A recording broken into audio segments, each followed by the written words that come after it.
Welcome back and thank you for staying with KTN Prime. Now, tomorrow, the country marks exactly 15 years since the promulgation of the 2010 Constitution, a landmark document born out of decades of political struggle, public agitation, and the dream of a new nation. The new Constitution promised to cure the wounds of bad governance, inequality, and exclusion that had haunted Kenya since independence. However, 15 years on, the questions remain. How far have we come and what battles still lie ahead? Jeff Kirui reports.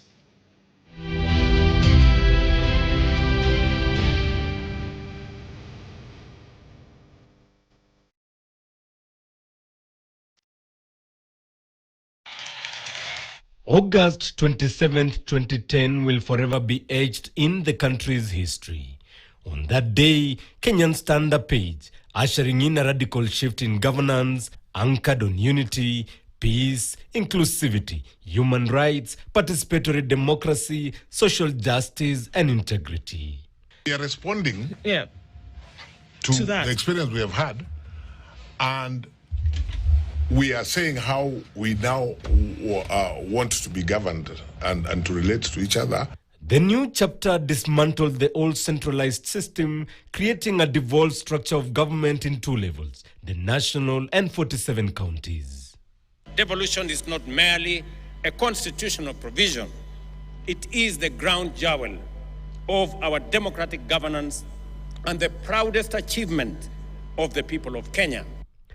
However, 15 years later, despite the positive strides in taking services to the people through devolution, the national government continues to perform some functions despite them being devolved. We need to go deeper and make sure that money follows functions, because you can see that collectively counties, while health is a devolved function, collectively counties have less money than the Ministry of Health.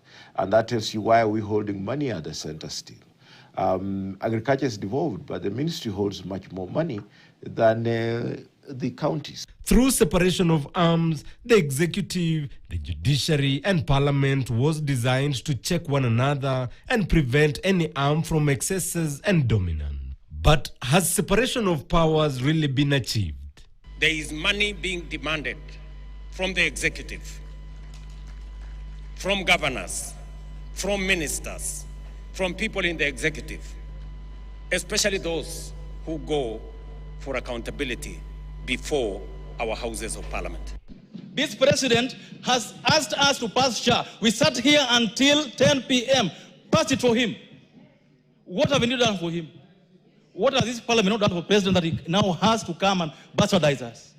The president's blunt accusation and the knee-jerk defense from members of parliament exposed the frail state of the doctrine. It exposed that the executive's grip on parliament is as firm as ever, reducing separation of powers to little more than a mirage. The executive's word carries the day more than the independent word and choices of the legislators. Chapter 6 on leadership and integrity, once hailed as a moral compass for public office, has been reduced to an empty shell. Corruption allegations in parliament have only reinforced the perception that the chapter is honored more in breach than in practice. The leaders that we have and the choices that we have made mirrors the society that we are. No one should lie to you that we don't deserve the presidency that we have. The current, the former, and the future. It is us who made those decisions. The provision of Chapter 4 of the Constitution on the Bill of Rights was seen as a major stride in the 2010 Constitution. It established a comprehensive framework for human dignity, individual freedoms, and social justice, reflecting a long-held aspiration to align Kenya with international human rights standards. The full implementation of the provision has, however, been a major struggle, characterized by deliberate efforts by the state to clamp down on dissenting voices.